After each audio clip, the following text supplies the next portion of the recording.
Shalom again, everybody. Rabbi Ariel here from the KosherTorah School, found online at www.koshertorah.com. I want to bring to you another one of my essays that I write for my supporting students, this time on the topic of psychic attacks. The title is Understanding Psychic Attacks, the Realities of Good and Evil Inclinations. Before I start to read, I think it's really important that we pay attention to something I think we all can't avoid, and that's the reality of the insanity and craziness going on in the world right now. A lot of people are suffering from all kinds of different problems. We all know this. This is not a secret. It's not a mystery. But what most people probably don't want to hear is that there really is an occultic, a psychic element to this, in which most of us are subject to at this time some form of psychic attack from some party or another, knowingly or unknowingly. So, being that this is such a relevant issue right now, this is why I wrote this for my students. And like I say, sometimes the things that I just write for my school, I think needs a wider audience. People need to be made aware of these things, and that's why I'm here reading this to you right now. So bear with me. I'm not a professional reader. I do the best I can. Thank you all for listening. Sit back. Listen, please. Understanding psychic attacks, the realities of the good and evil inclinations. Yetzer Tov, Yetzer Hara. Have you ever felt compelled to do something? Did you ever get a feeling that something must be said or done? You might contemplate the matter and consider such a thing to be irrational, immoral, or just plain wrong. And yet you feel that you must do or say this thing.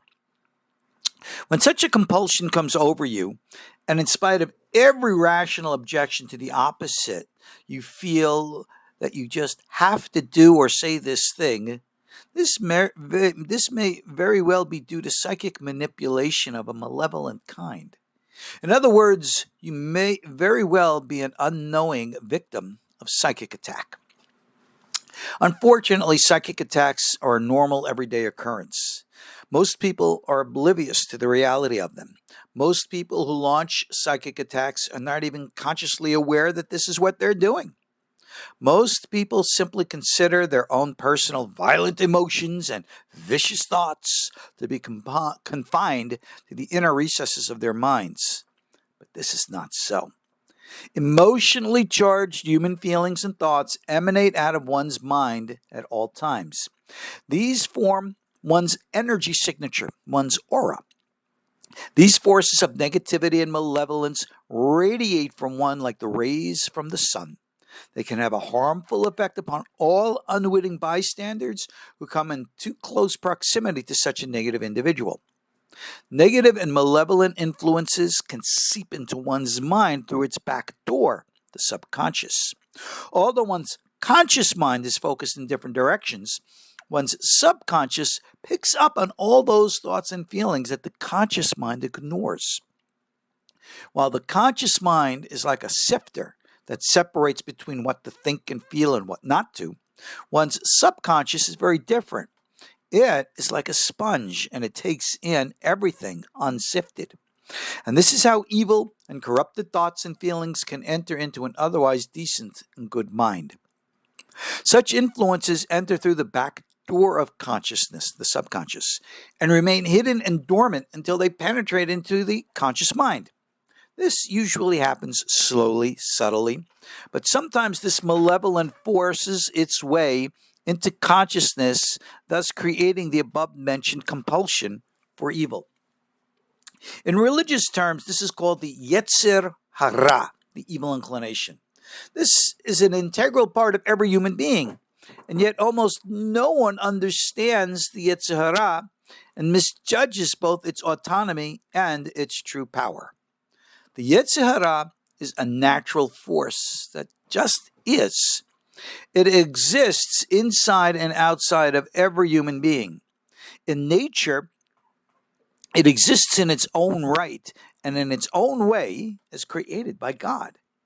But when the Yetzer Hara enters into the human mind, its natural force is split to work in two opposite ways.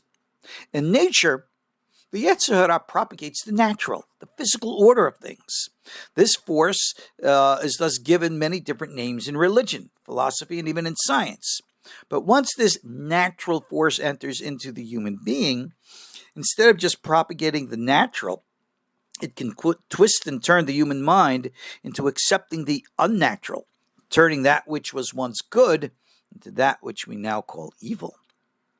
Thus, we have been taught that the Yetzer Hara, the evil inclination within us all, has within it two opposite sides, its good side and its bad side. Its good side is necessary for us to maintain ourselves as physical human beings and to thrive and to survive in this world. Its bad side, however, is what causes all human chaos, disharmony, malevolence, and evil. All these forces come about within us, and thus outside us as well, because of the Yetzer Hara that becomes twisted within the human psyche. The reality of this must be fully explained and understood. Only in this way will one come to recognize these forces for what they are, and thus cultivate ways and means to neutralize their influence, be it internal or external. In other words, in order to have proper psychic self-defense against malevolent psychic attacks, one must understand what it is that one is dealing with, and then take the proper steps to address this very real issue, and not dismiss this reality nor delegate it to the realm of fantasy or myth. Living in this physical dimension, in physical bodies which are obviously completely subject to natural law, this creates its own energetic structure and signature that's unique to life in these forms. Finite resources creates for all kinds of competitions for them. Due to the inherent fragile nature of all physical forms, the survival instinct tends to become the strongest within them. Combine now the reality of finite sources and the competition for them, along with the fragile forms of the competitors, and we have the recipe for destructive conflict. And this sums up the energetic signature of the natural world. This energetic signature, when it interacts with the human being, who also possesses higher consciousness above that of physical dimension here, becomes within the human this Yetzer Hara. Its presence is not one of an invader of evil seeking entrance from the outside, but on the contrary, the Yetzer Hara is natural, normal, and always present as a byproduct of the existence of physical form and one's physical needs within that form. So like I said above, this Yetzer Hara, the evil inclination, it's not all bad. It is indeed necessary for the maintenance of life in the physical dimensional realms.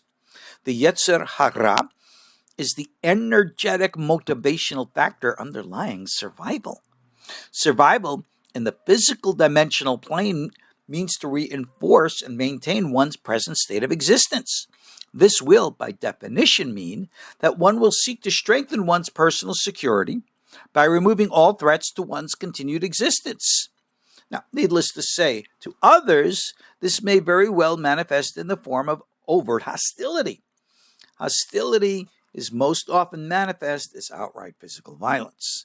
Now, in the natural world, an animal can create for themselves their territory and then seek to protect it, from unwanted intruders. They will act with hostility and violence towards any creature, including human beings, whom they interpret to be a threat to their survival. This simple observation of the natural world should show us how different human consciousness is from animal consciousness. What most human beings do not recognize is that all animals, in one form or another, have both intelligence and thoughts, as well as feelings and emotions. What most human beings do not recognize is that animals have what we call souls, just like we human beings do. However, it should be clear to all who ponder the truth of this is that animal consciousness, while clearly sharing similar elements with human consciousness, is still not as complex as us, as the humans.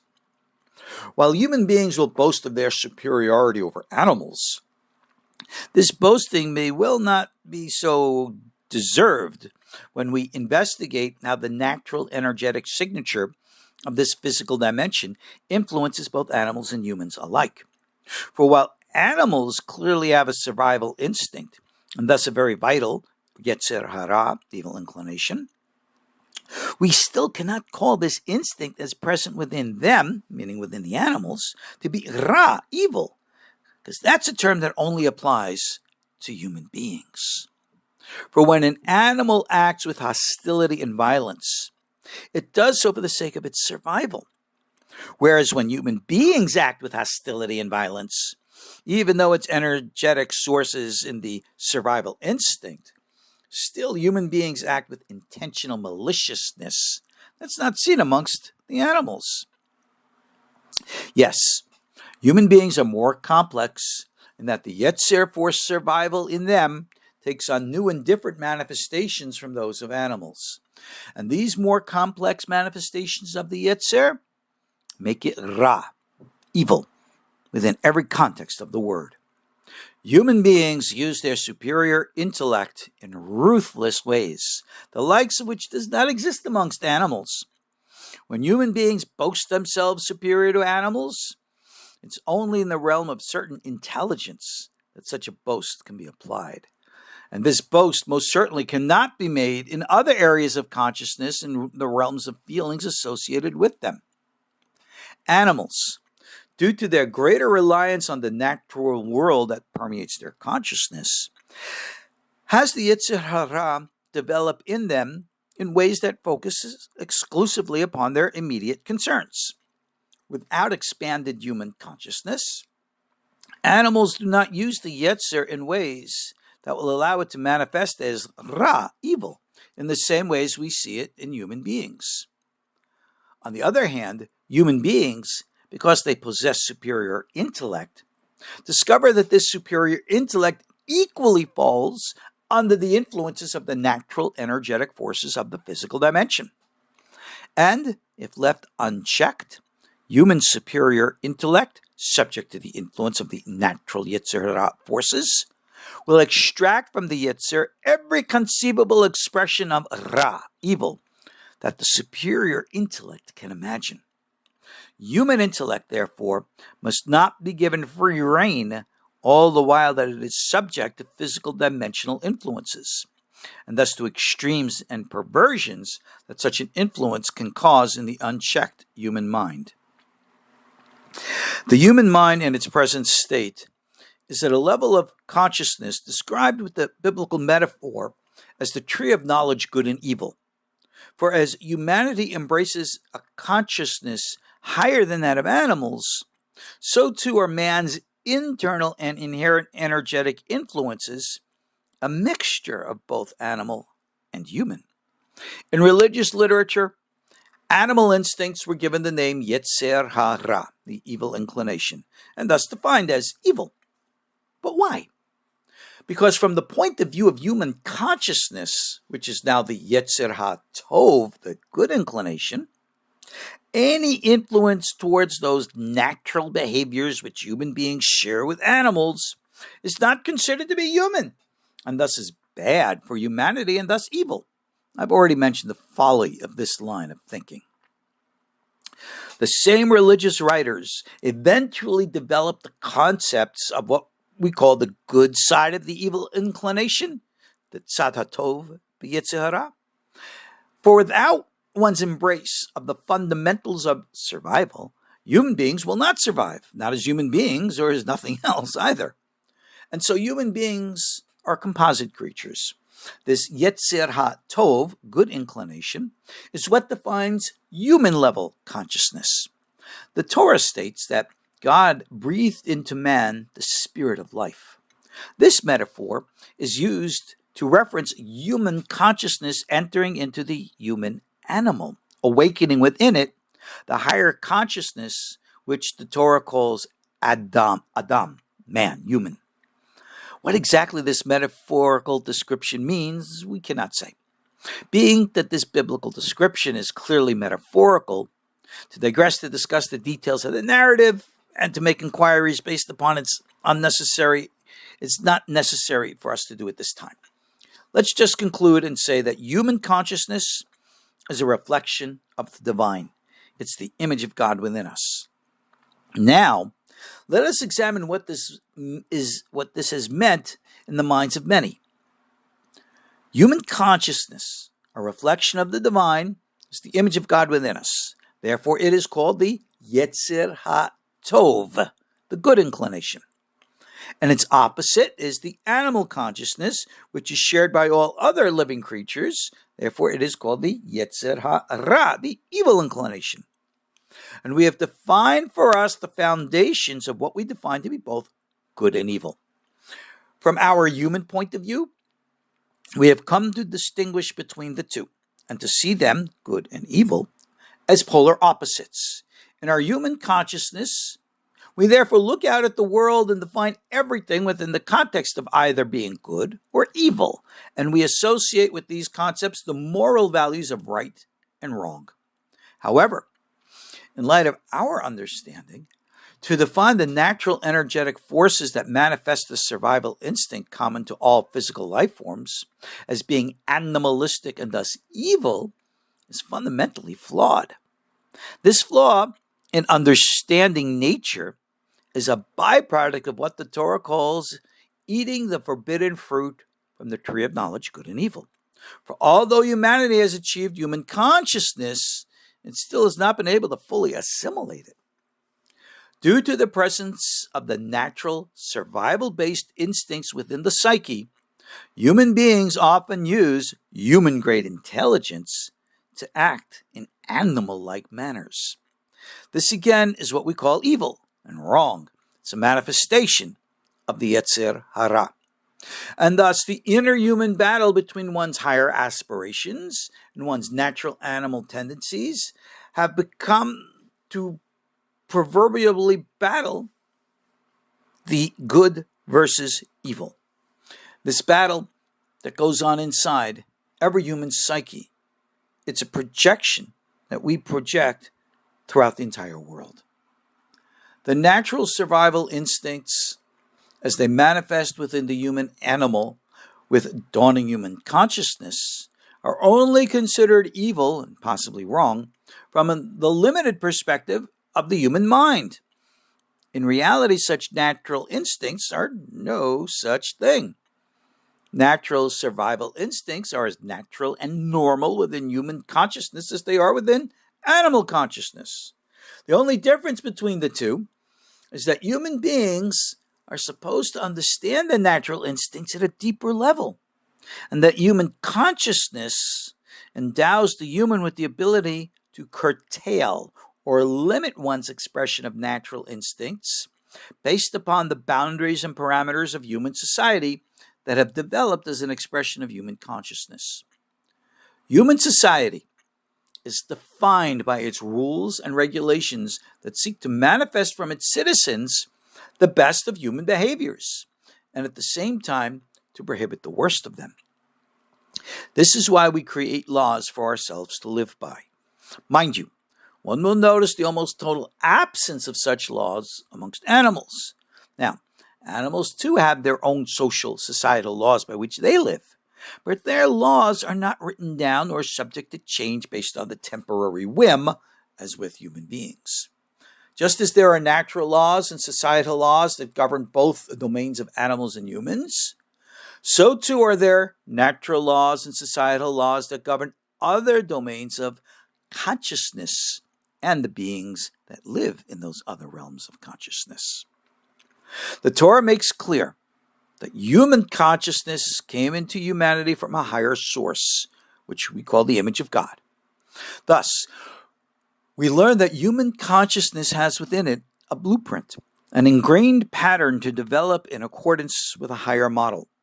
Once fully developed, human consciousness should encompass all levels of consciousness, including both those above it and those below it. But at our present stage of the evolution of human consciousness, we are a long way off from achieving this ultimate goal.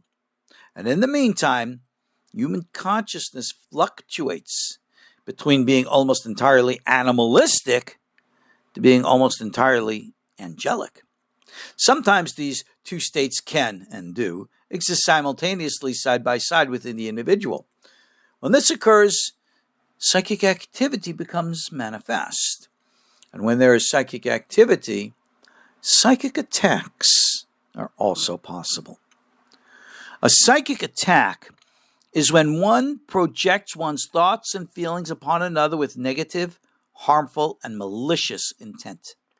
The nature of the projection does not need to be conscious. Jealousy and hatred are usually the motivational factors that generate the projection.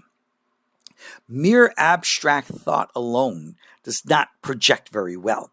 Thoughts and feelings need to be charged. Being that human-level consciousness above that of the animal knows and understands good and evil, the human mind is better equipped to project such negativity with directed intent. Mind you, very few animals will ever act in such a way so as to influence another. When an animal does act in this way, projecting its own psychic force, it usually does so upon its prey in the process of hunting for the sake of its own survival. It's not malicious. Human-level consciousness, when separate from and not under the influence of the natural forces of this physical dimension, tend to be good. At this level of detachment, the human mind is not bound to physicality and is therefore not under its crushing pressure. Only when human consciousness enters into physical forms that exist in these dimensions does it become subject to the crushing pressure which has the ability to turn good into evil.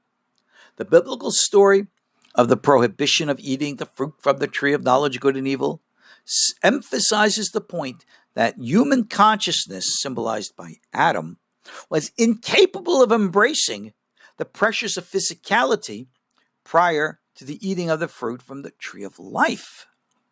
Eve represents physical form. When it partook of the interactions with the physical, the eating of the forbidden fruit, prior to it being fully anchored in the higher dimensional source, the fruit from the tree of life, human consciousness, Adam, alongside human physicality, Eve, both became stuck in physicality and thus merged good, heaven, with evil by forcing the non-physical into physicality before it was properly prepared to do so. Human consciousness has been stuck in this physicality ever since.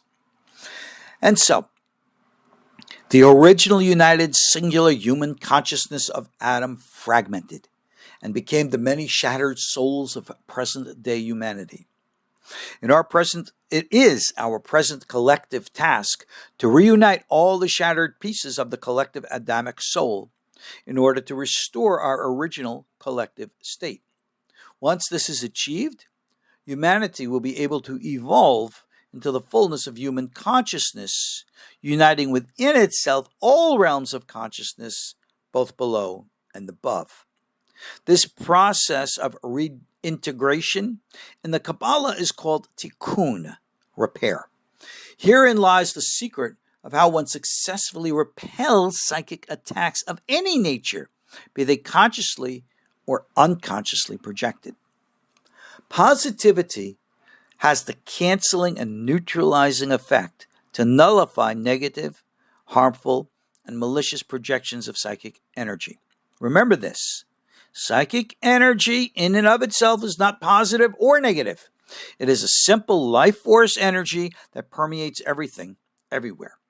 Psychic energy goes by many different names, such as chi, prana, kundalini, nefesh, and orgone. No matter the name, the reality and its laws that govern it are all the same. A technological pursuit of understanding the fundamental energy force, which is known also as the chiyuli or the ether, can lead to the creation of technological devices that harness and concentrate this energy for greater focused projection. And this is how psychic warfare is conducted by those who do so. Yet, one who surrounds oneself with positivity, and especially with the strength of heaven, as expressed through human consciousness that expresses its origins, separates itself from the natural crushing pressures of physical matter, and thus becomes immune to all psychic attacks that are conducted through that medium. Thus, psychic self-defense is not a matter of rituals, but rather it is a state of personality refinement that one achieves. One lives in the reality of understanding collective human consciousness. One does not seek negativity, and therefore one does not open oneself up to be negative. In other words, one rejects the motivational forces of jealousy and hate. And just as one does not and cannot project these, then so too one becomes incapable of receiving them as well. The only way to harm someone impervious to psychic attack is through physical attack. And this is why physical violence always emanates from certain elements in society. The jealous and the haters will always attack one another, be these attacks physical or psychic. Positivity neutralizes their psychic negativity and defends against their psychic attacks. But defense against physical attacks, that also must be equally physically based. No one will beat a physical attack exclusively using psychic means. One must take physical steps as well. The further one recognizes and controls the influences of animal consciousness within oneself, the greater one's ability to neutralize psychic attacks that generate and permeate through the projected force fed by animal consciousness. Such control begins with one curtailing one's behaviors that themselves are motivated by animal consciousness. One embraces the way of human consciousness, which is the expression of morals and values that underlie the universal laws that govern human society and human interactions. One's embrace of positivity goes a long way to neutralize any and all attacks of negativity that are directed towards one's individual person. Positivity closes the back door of the subconscious mind, barring entrance to negative influences that can otherwise penetrate one, filling one's thoughts and emotions with self-destructive impulses. The force of positivity is the prime factor here. But also, while being positive, one must recognize the active threat of the negative, be constantly aware of it, and be on guard against it. One must live in a way that does not open one up for animalistic influences. And again, this is accomplished by living in accordance to the natural, universal moral laws that govern human consciousness. So in conclusion, one must cultivate within oneself an awareness of how the natural forces of physicality impose themselves upon one's human consciousness. This is normally accomplished through various forms of contemplative meditation. Then, when such awareness dawns within one's mind, one must take action to psychologically remove elements of negativity from one's own personality. This is followed by one's refinement of behavior towards others and towards oneself. The one who develops oneself in this manner cultivates for oneself strong psychic self-defense. And thus, by neutralizing the harmful side of the Yetzer Hara within oneself, is how one becomes immune to its external projections. If it is not already inside you, it cannot enter you from the outside. This then is the secret of psychic self-defense. Physical self-defense, needless to say, is an entirely another topic and is best covered by experts and professionals in those martial fields. Okay, I'm going to conclude here. I hope I've given you enough to think about, contemplate, to help better your lives and protect yourselves. Thanks for listening. If you like the video, the audio, the video, whatever it is here, hey, please hit the subscribe button, click like, and all the rest of that, internet stuff that helps support our channel. And please consider learning in our school, taking our courses, and other stuff that we have available for you. Thank you all for joining me. Take care. God's bless, and stay safe. Shalom. Shalom. Shalom.